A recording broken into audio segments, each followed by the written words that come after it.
오늘은 우리가 함께 나눈 사도행전 2장 37절부터 42절 말씀을 본문으로요, 교회를 부흥케 하신 역사, 교회를 부흥케 하신 하나님의 사역에 대해서 함께 은혜 나누겠습니다. 자, 교회의 역사는 언제부터 시작되었을까요? 보통 교회사학자들이나 성서신학자들이 이야기할 때는 공식적인 교회의 역사는 오순절날 마가다락방에서 시작되었다고 이야기합니다. 예수님이 하늘로 승천하신 다음에 부활하신 후 이 땅에 40일 동안 계셨죠. 그리고 40일째 되는 날 구름을 타고 하늘로 올라가셨습니다. 그러고 나서 10일 뒤, 즉 50번째 되는 날, 최후의 만찬이 있었던 바로 그 장소, 마가의 다락방에 성도들이 모여 기도했던 그곳에 성령의 강림이 임재하게 되었습니다. 마가 다락방이 굉장히 넓었던 것 같아요. 그래서 120명의 제자와 성도들, 예수님이 하늘로 올라가실 때 너희는 성령이 약속하신 것을, 하나님이 약속하신 그분을 맡기 위해 기도하라는 말씀을 듣고 행하였던 그들에게 성령님께서 임재하셨습니다. 자, 성령의 임재는요, 이런 표징을 보였어요. 첫 번째, 우리 성경에 기록된 데는 불의 혀같이 갈라지는 것이 그들에게 보였다. 어떤 건지 모르겠어요. 어떤 번갯불처럼 수박 같은 게 보인 건지, 불꽃에 갈라진 같은 것이 보였는지, 불의 혀같이 갈라지는 것이 보였고, 또한 그들에게 급하고 강한 바람과 같은 소리가 들렸다고 성경에서는 묘사하고 있습니다. 즉, 그 자리에 모여 기도하고 있던 120명의 제자와 성도들은 불의 혀같이 갈라지는 것, 그리고 아주 급한 바람 소리 같은, 그러나 바람 소리는 아닌 그 소리를 듣는 동시에 성령의 임재를 체험하게 됩니다. 그리고 여기에요, 성령의 임재와 함께 모든 사람들이 알 수 있는 또 하나의 역사가 나타나는데, 바로 성도들이 각기 다른 말로 말을 하기 시작합니다. 이것을 우리는 방언이라고 합니다. 이 방언이라는 단어가 언어학적, 국어학적 이 의미로는 사투리, 이렇게 쓰여집니다. 사투리, 전라도 사투리, 경상도 사투리, 강원도 사투리, 이런 식으로 사투리를 말하는데, 또 다른 말로는 다른 말이라는 뜻입니다.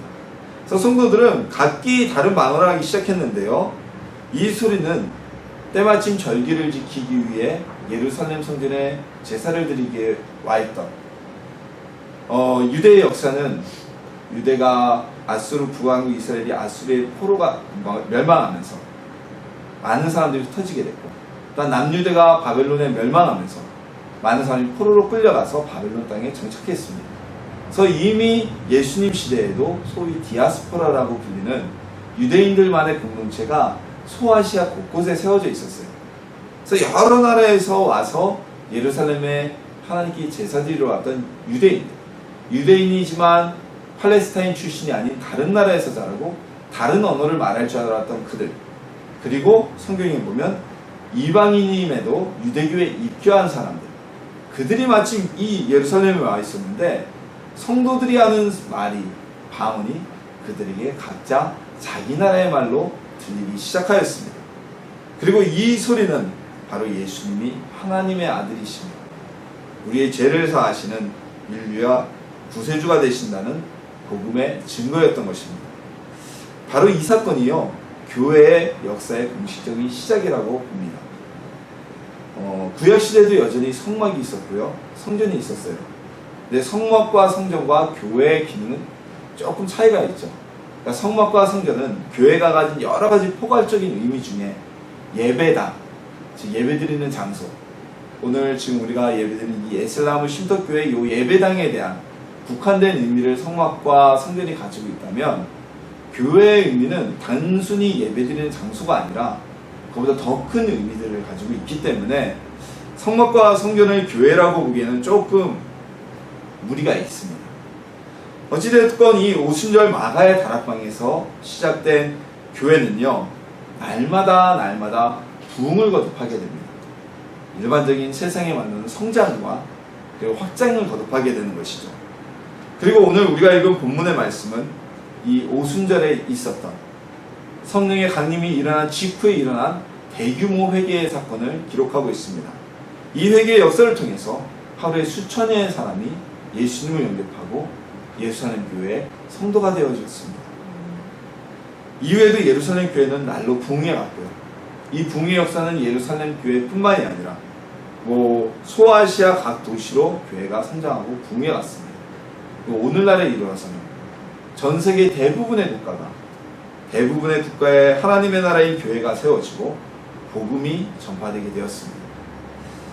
자, 오늘은요, 이 예루살렘 교회를 부흥케 하셨던 하나님의 역사하심, 그 하나님의 역사하심을 살펴보고요. 우리 교회가 부흥하려면 늘상 기도하죠. 오늘 전도사님도 대표기도 때 기도해 주셨고, 저도 늘상 기도하지만 우리 교회가 부흥에는 하기 위해서는 어떠한 하나님의 역사가 있어야 할지를 함께 생각하며 나누는 시간이 되기를 소망합니다. 자, 첫 번째로 교회를 부흥케 하셨던 하나님의 역사는요, 성도들로 모여 기도하게 하셨던 것입니다. 즉, 하나님은 교회를 부흥하게 하시기 위해서 먼저 성도들이 모여서 기도하게 하셨습니다. 방금 전에 말씀드렸다시피 교회의 시작은 마가의 다락방에서 있었던 기도 모임에서 시작되었습니다. 예수님은 제자들에게 이런 말씀을 하셨어요. 사도와 함께 모이사, 즉 사도들에게 모여서 그들에게 말씀하시기를 그들에게 분부하여 이르시되 예루살렘을 떠나지 말고 내게서 들은 바 아버지께서 약속하신 것을 기다리라고 말씀하셨습니다. 그래서 성령의 임재를 기다리라. 그러기 위해서 너희는 모여서 기도해야 된다고 말씀을 해주셨어요. 즉 다시 말하면 제자와 성도들이 기도하게 하시고 성령의 임재하심으로 교회가 시작되게 해주셨던 것입니다. 고린도후서 말씀에 보면요, 고린도후서 15장 6절에 보면 예수님이 부활하신 이후에 하늘로 올라가신 모습을 보는 성도들이 약 500명이라고 기록되어져 있습니다. 그러나 마가다락방에 모여서 성령님의 임재를 기다린 사람들은 단 120명뿐이었습니다. 이 120명을 제외한 나머지 380명은 성령의 충만케 하심을 맛볼 수가 없었습니다. 그들은 함께 모여 기도하지 않았기 때문입니다. 함께 모여서 기도했던 그들만이 성령의 임재를 체험할 수 있었고 예루살렘 교회를 부흥케 할 수 있었던 첫 번째 씨앗이 될 수 있었던 것입니다. 자, 예수님은요, 교회가 시작되기 전에 성도들에게 어떻게 그들이 해야 될 것에 대해서 말씀해 주신 거예요. 먼저 너희는 함께 모여서 기도하라고 말씀해 주셨던 것입니다. 함께 모여 기도하는 것은 생각만큼 쉬운 일이 아닙니다. 더군다나 오늘 사도행전에 기록된 이 시대에는 오늘날처럼 무슨 우리가 정기 예배가 있잖아요. 주일날 예배, 주일 저녁 예배, 수요 예배, 금요기도회, 그리고 새벽 기도회. 내가 이 시간 되면 하나님께 예배 드리러 가야 돼. 이 시간은 기도하러 모이는 시간이야. 라는 개념이 전혀 없던 시대입니다. 제가 아무 개념이 없었어요. 모여서 기도하는 시간이 있었던 것도 아니고 그냥 뿔뿔이 흩어졌던 사람들이 갑자기 기도하는 그런 시대에 예수님은 모여서 기도하러 가셨어요. 이들이 어떻게 기도했냐? 어찌어찌 한데 모였습니다. 그리고 얼마나 오랜 시간을 기도했느냐? 무려 10일이라는 시간을, 열흘이나 되는 시간을 사도행전 말씀을 보면 그들이 전혀 기도에 힘썼다. 즉 다른 일을 하지 않고 기도에만 온 힘을 집중했다고 성경은 기록하고 있습니다. 오늘날 우리가 10일 동안 기도하는 건 참 힘듭니다. 저도 예전에 3일 금식을 하게 되면 사실 금식을 하는 것은 그 기간 동안 내내 기도하기 위해서 금식을 하는 거거든요. 근데 금식하면서도 자꾸 생각과 마음이 다른 곳에 끌리게 돼요. 그래서 기도하기 위해서 금식을 하면서도 3일조차도 기도에 전념하는 건 정말 쉬운 일이 아닙니다. 성도들은 무려 열흘 동안이나 모여서 그들이 기도하고 성령님을 기다렸습니다. 만약 성도들이요, 성령의 강림을 어떻게 준비해야 될지, 교회의 시작을 어떻게 준비해야 될지 몰랐다면, 예수님이 가르쳐 주시지 않았다면 이들은 우왕좌왕했을 거고요, 수없이 많은 시행착오를 겪어야 됐을 겁니다. 하지만 예수님은 이들에게 딱 말씀해 주셨어요. 제자와 성도들에게 교회가 부흥할 수 있고 시작될 수 있는 그 방법에 대해서 말씀해 주셨어요. 너희는 함께 모여서 기도하라. 이것이 교회를 부흥케 하셨던 하나님의 첫 번째 역사였던 것입니다. 말씀에 순종한 성도들, 그들은 함께 기도했고요. 그리고 교회의 시작이라는 역사적인 순간에 함께 있게 되었습니다. 그리고 이 세상에서 처음으로 성령의 임재를 체험하였고, 그리고 그들이 교회가 성장하는 모습을, 부흥하는 모습을 함께 느낄 수 있는 복된 사람이 되었습니다. 하나님께서는요, 교회의 시작, 그리고 교회의 부흥을 위해 성도들에게 함께 모여 기도하라고 말씀하셨습니다. 그리고 기도하게 하셨습니다. 교회가 시작되었기 때문에 교회가 부흥이 될 수 있었겠죠. 교회가 아예 존재하지 않았는데 교회가 부흥한다는 것은 말이 안 되는 얘기입니다. 즉, 하나님은 성령의 강림을 통해 교회의 시작과 부흥을 시작하시면서 성도들에게 함께 모여 기도하라고 말씀하셨습니다. 그리고 그 말씀에 순종한 성도들은 열흘의 시간 함께 모여 기도함으로 교회가 부흥할 수 있는 준비를 하였던 것입니다. 자, 하나님께서 말씀하신 대로 순종하고 그 말씀에 순종하여서 기도하자 오순절이 되자 성령의 강림하심이 성도들에게 임하게 되었습니다. 성령님이 이 땅에 임재하시고 이들이 기도하던 오순절 마가의 다락방에 먼저 표징으로 보여주셨는데 그때 불의 혀같이 갈라지는 것, 그리고 급하고 강한 바람과 같은 소리와 함께 그들에게 임하셨습니다. 이 모습은요, 마가의 다락방 안에 있었던 사람들에게만 보인 것입니다. 그 자리에 함께하지 않는 사람들에겐 불의 혀같이 갈라지는 것이 보이지도 않았고, 그리고 그들에게 들렸던 급하고 강한 바람 같은 소리, 그 소리도 마가의 다락방 밖에 있는 이들에겐 들리지 않았습니다. 그런데 이 자리에 함께하지 않았던, 함께 마가의 다락방에 있지 않았던 사람들에게도 그들이 분명히 알 수 있었던 성령 임재의 역사가 있었는데요. 그것이 바로 방언의 말함이었습니다. 방언에는 두 종류가 있습니다. 오늘날 교회에서 거의 대부분의 성도들이 아는 방언, 즉 이건 어느 나라의 말도 아니고 인간의 언어가 아닌 방언, 도저히 알아들을 수 없는 이야기를 하는 것. 이것은 우리가 분류학적으로 굳이 분류하자면 대형 방언이라고 얘기를 합니다. 즉 사람이 듣기 위해서 하는 방언이 아니라 하나님께 기도하는, 하나님만이 아실 수 있는 이런 방언이다 라는 얘기를 하고요. 또 하나는 대인 방언이라고 해서 사람을 위해서, 사람이 듣게 하기 위해서 전해지는 방언이라고 합니다. 오늘 사도행전 2장이 기록되어져 있는 말씀은요, 대인 방언이었어요. 이 예루살렘에 모여있던, 그 당시 알려졌던 세계 곳곳에서 모인 다른 언어를 쓰는 사람들에게 그들의 말로 들리게 하였던 방언이었던 것입니다. 오늘 사도행전 2장 초반부에 보면요, 성도들이 방언을 말함을 통해 다음과 같은 아주 특이한 현상을 보여주고 있습니다. 다 놀라 신기하게 여기고 이르되 보라, 이 말하는 사람들이 다 갈릴리 사람이 아니냐. 우리가 우리 각 사람이 난 곳 방언으로 듣게 되는 것이 어찌 됨이냐.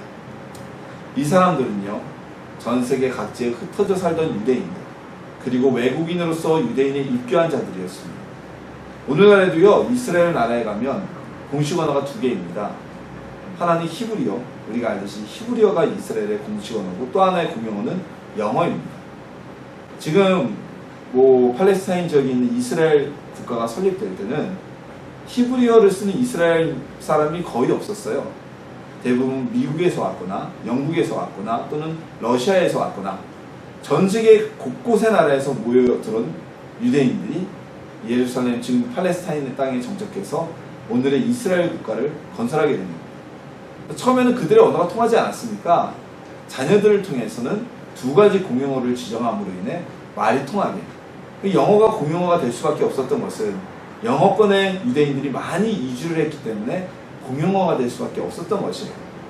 마찬가지로 예수님 당시에 이 예루살렘, 성령의 강림이 있었던 이 순간에 그들이 있었던 유대인뿐만이 아니라 많은 외국에서 온 교포들, 우리말로 말하면, 그리고 외국인 귀화자들, 그들에게 유대인의 말은 아람어는 몰랐지만 성도들이 하고 있었던 이 방언은 그들의 말로 똑똑히 들렸다는 겁니다. 사도행전 2장에 보면 이들의 국가가 여러 개예요. 10개 국가 이상의 국가라고 9절부터 10절까지 이렇게 쭉 11절까지 기록되어져 있는데요. 이 언어로 다 들렸다는 것입니다.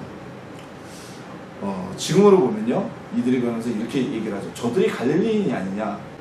당시 유대인들의 개념에서는 갈릴리 사람들은 저층민, 하층민, 사마리아 사람들처럼 외면당하는 민족으로 취급받지 않는 이들은 아니었지만 같은 민족이지만 지금 학력적으로나 직업적으로나 떨어지는 이들이 갈릴리인이라고 생각했습니다. 그런데 그들이 굉장한 외국어를 유창하게 하고 있거든요. 오늘날로 말하면 영어나 불어를 배우지 않은 사람, 중국어를 배우지 않는 성도가 아주 유창하게 중국어를 말하고 유창하게 불어를 말하는 것과 마찬가지 일이 벌어지게 된 것입니다. 자, 성도들은 성령이 말하게 하심을 따라서 말했다고 사도행전 2장에 기록되어 있습니다. 그렇다면요, 이 성령의 말하게 하심, 무슨 말을 했는지 자세한 내용은 기록되어 있지 않지만 그 내용은 분명 예수님이 하나님의 아들 되신 그분이 메시아이시라는 사실을 전하는 내용이었을 것이라고 우리는 추정할 수가 있습니다. 이 사건은 예루살렘에 모여 있었던 많은 사람들을 놀라게 했습니다. 원래 예루살렘에 거주했던 유대인들조차도 놀라게 했습니다. 한 번도 외국어를 배우지 못한 이들이 외국어로 능숙하게 말하였다는 것은 구약 어디에서 듣지도 못하였고 이들이 실질적으로 보지 못하였던 정말 기상천외한 일이었던 것입니다. 그리고 그 일에서는 그들은 무슨 말을 하냐? 바로 예수는 하나님의 아들이시고 메시아라는 사실, 놀라운 하나님의 메시지를 전달하고 있었습니다. 단순히 놀란만이 아니라 이 사람들을 이 방언을 통해서, 방언 말함을 통해서 복음을 받아들이는 계기가 되었어요. 성도들의 방언 말함을 본 유대인들은 놀랐습니다. 그리고 그들이 말하는 하나님의 말씀을 듣고 또 한 번 놀랐습니다. 성령 세례와 방언의 말함은 교회를 부흥케 하신 하나님의 두 번째 역사였던 것입니다. 이 역사를 통해 교회는 부흥할 수 있는 아주 큰 토대를 밟게 됩니다. 또한 교회를 부흥케 하신 하나님의 세 번째 역사는요, 사도들을 통해 이루어졌습니다.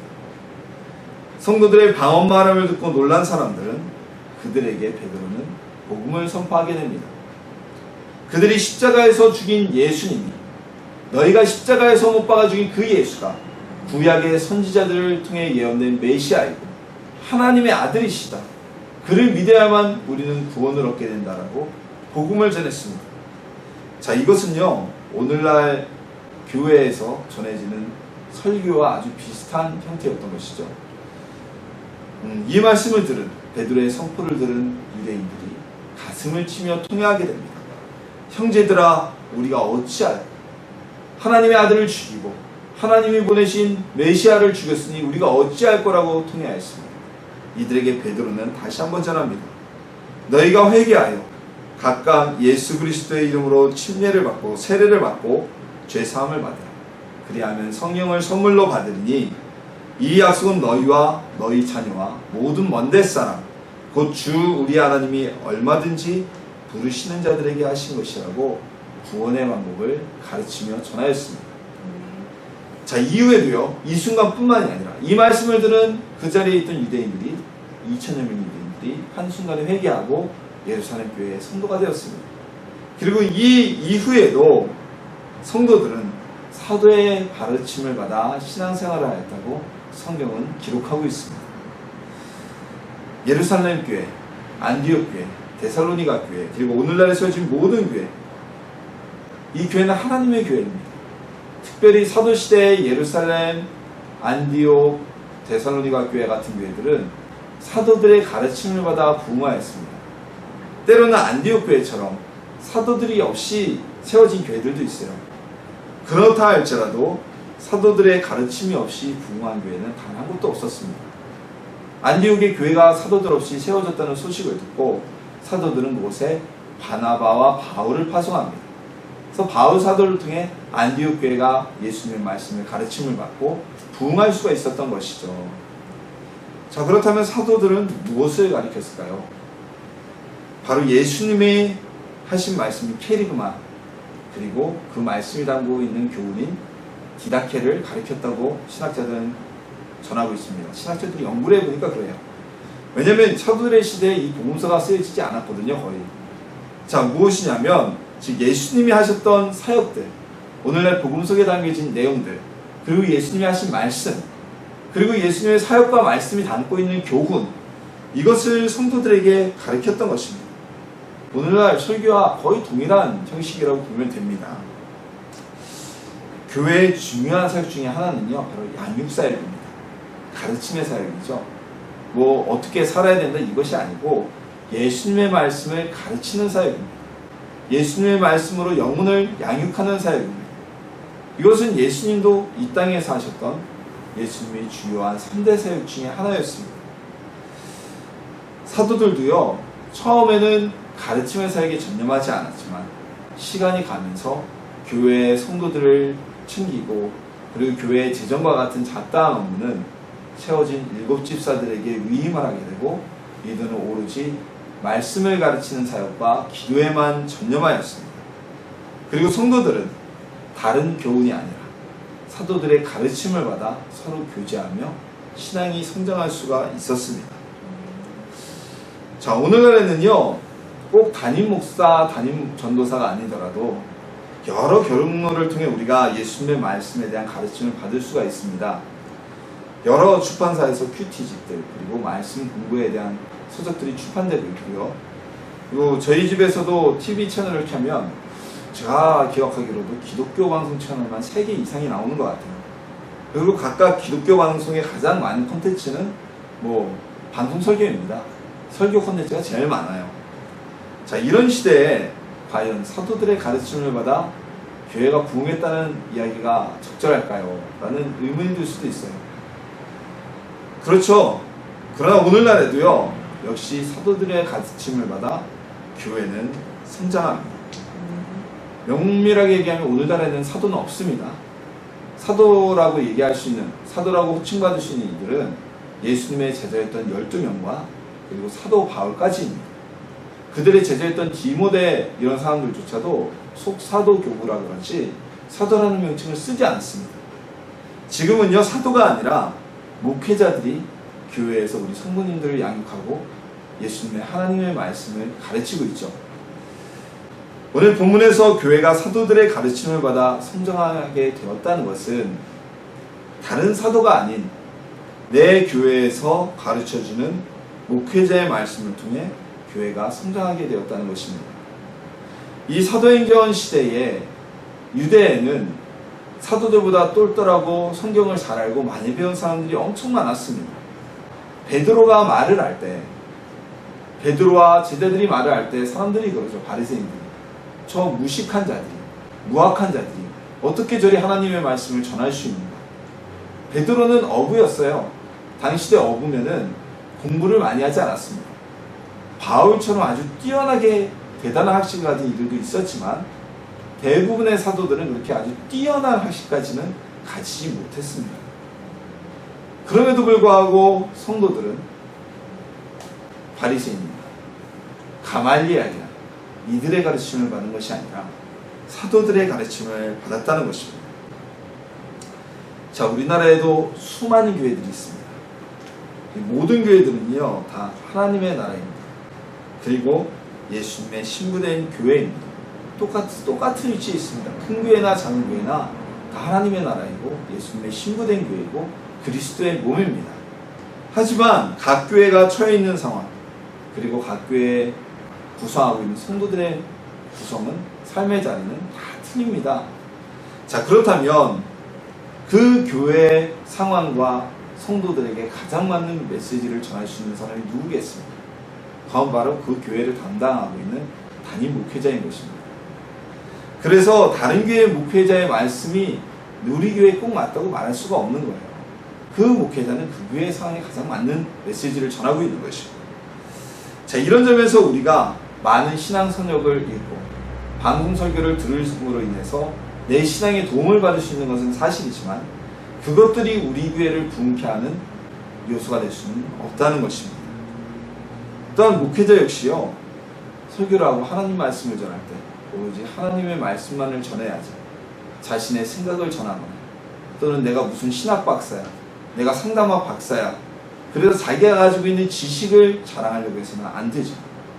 오로지 하나님의 말씀, 우리 교회의 성도님들에게 어떤 말씀이, 어떤 메시지가 가장 바른 가르침의 말씀이 될 것입니다. 사도 바울이 통해 하나님이 하셨던 말씀처럼 젖먹이에게는 물은 젖을 주어야 되고 어른에게는 단단한 음식을 주어야 되듯이 그것이 바로 목회자의 사명이고 그것이 바로 목회자가 고민해야 될 가장 큰 부분 중에 하나인 것입니다. 만약 하나님의 말씀이 아닌 다른 것을 전하거나 하나님의 말씀보다 선을 넘어가거나 뺀다면 요한계시록 22장에 기록된 것 같이 그 목회자는 하나님의 저주를 또는 말씀을 잘못 전한 죄에 심판이 있기 때문입니다. 예루살렘 교회의 성도들은요, 사도들의 가르침을 받았습니다. 사도들은 자신의 말이나 사상이 아닌 예수님의 사역과 예수님의 교훈만을 전달했습니다. 하나님의 말씀을 올바로 전하는 목회자, 그리고 그 말씀을 받아 그대로 가르침을 받아 행하는 성도들이 하나가 될 때 그 교회는 부흥하게 되는 것입니다. 하나님은 이 모습을 통해 예루살렘 교회와 만교회가 부흥케 하셨습니다. 우리 교회도 예루살렘 교회처럼 만교회처럼 목회자와 성도가 하나의 하나님 말씀으로 하나가 되어서 함께 성장하는 교회가 되기를 주님의 이름으로 소망합니다. 하나님의 나라는요, 날마다 성장해야 됩니다. 그 성장의 외적 모양은 바로 교회 부흥입니다. 성장은 두 가지가 있습니다. 외적인 성장이 있고 내적인 성장이 있습니다. 눈에 띄는 외적 성장은 교회 부흥이에요. 어느 교회나 어느 목회자나 교회의 성장, 교회의 부흥을 마다하는 분들은 없습니다. 그래서 모든 노력을 다 하죠. 기도도 하고 당연히 기도도 하고 나가서 전도도 하고 또는 프로그램도 하고 부흥성회도 하기도 하고 때로는 사회봉사활동을 하기도 합니다. 여러 노력을 합니다. 근데 사도행전에서 세계에서 가장 먼저 세워진 교회의 원뿔인 예루살렘 교회가 어떻게 부흥할 수 있었는지, 하나님이 그 교회의 부흥을 위해서 어떻게 일하시는지를 우리 오늘 본문을 통해 나눌 수가 있었습니다. 하나님은요, 교회의 부흥을 위해서 성도들이 모여 기도하게 하셨습니다. 그리고 성도들은 하나님의 말씀에, 예수님 말씀에 순종하여 기도하였습니다. 그때 성령이 그들에게 임재하셨고, 하나님은 방언말함이라는 외적인 표적을 통해 예루살렘 교회에서 부흥의 역사가 나타나게 되었습니다. 즉 하나님의 교회가 성장하기 위해서는 성령의 역사심이 있어야 된다는 거죠. 우리 교회에서 정말 경자가 났든지, 아니면 우리 교회에 오면은 마음의 평안함이 있든지, 어떤 누군가에게 보여주는 성령의 역사가 일어나면 성도들은 모이게 되어 있다는 것입니다. 거기에 더해서 목회자의 가르침으로, 본문에서는 사도의 가르침으로 양육받아 성장했을 때 교회는 날마다 부흥했습니다. 하나님의 말씀을 연구하고 하나님의 메시지를 전하기 위해서 기도하고, 그리고 우리 성도님들에게 가장 맞는 복음을 전하게 되는 것은 저의 책임일 것입니다. 그리고 그 가르침과 함께 성도님들도 함께 성장한다면 우리 교회는 부흥의 역사가 일어나게 될 것입니다. 고린도 교회는요, 사도 바울이 있음에도 불구하고 그들은 다른 이의 가르침을 받아들입니다. 율법주의자죠. 결론은 어떻게 되었습니까? 교회가 두 조각이 났습니다. 싸움을 하게 되었습니다. 고린도 전서와 후서, 그리고 알려지지 않았다는 또 하나의 편지를, 세 평의 편지가 보내질 동안에 고린도 교회는 엄청나게 큰 폭풍의 소용돌이에 휘말리게 됩니다. 사도의 가르침을 받지 않고 다른 복음을 전하게 되자, 다른 가르침을 받게 되자 교회가 부흥한 것입니다. 교회가 오히려 풍지박산이 나는 결과를 가지게 되었던 것입니다. 교회 부흥은 하나님의 역사하심입니다. 우리 교회도 부흥할 것입니다. 우리도 모여서 기도하기에 힘쓰고요. 그러면 방언만함과 같이 오늘날은 다른 역사하심을 하나님이 일하실 수 있겠죠. 성령이 우리 교회와 함께 하시는 것을 사람들에게 알려지게 하실 것입니다. 그리고 목회자와 성도가 하나로 하나님의 메시지에 집중하고 그 말씀만 전하고 그 말씀을 받아 성장한다면 부흥하지 않을 수가 없을 것입니다. 우리 교회도 부흥케 하신 하나님의 역사하심을 기다리며 바라봅시다. 그리고 오늘 말씀처럼 우리 역시 하나님의 부흥의 역사, 그 역사가 이곳에 나타나기 위해서 기도하며 그리고 말씀을 받아들이고 연구하는 우리 예수님의 신토교회 목회자와 성도들이 되기를 주님의 이름으로 축원합니다.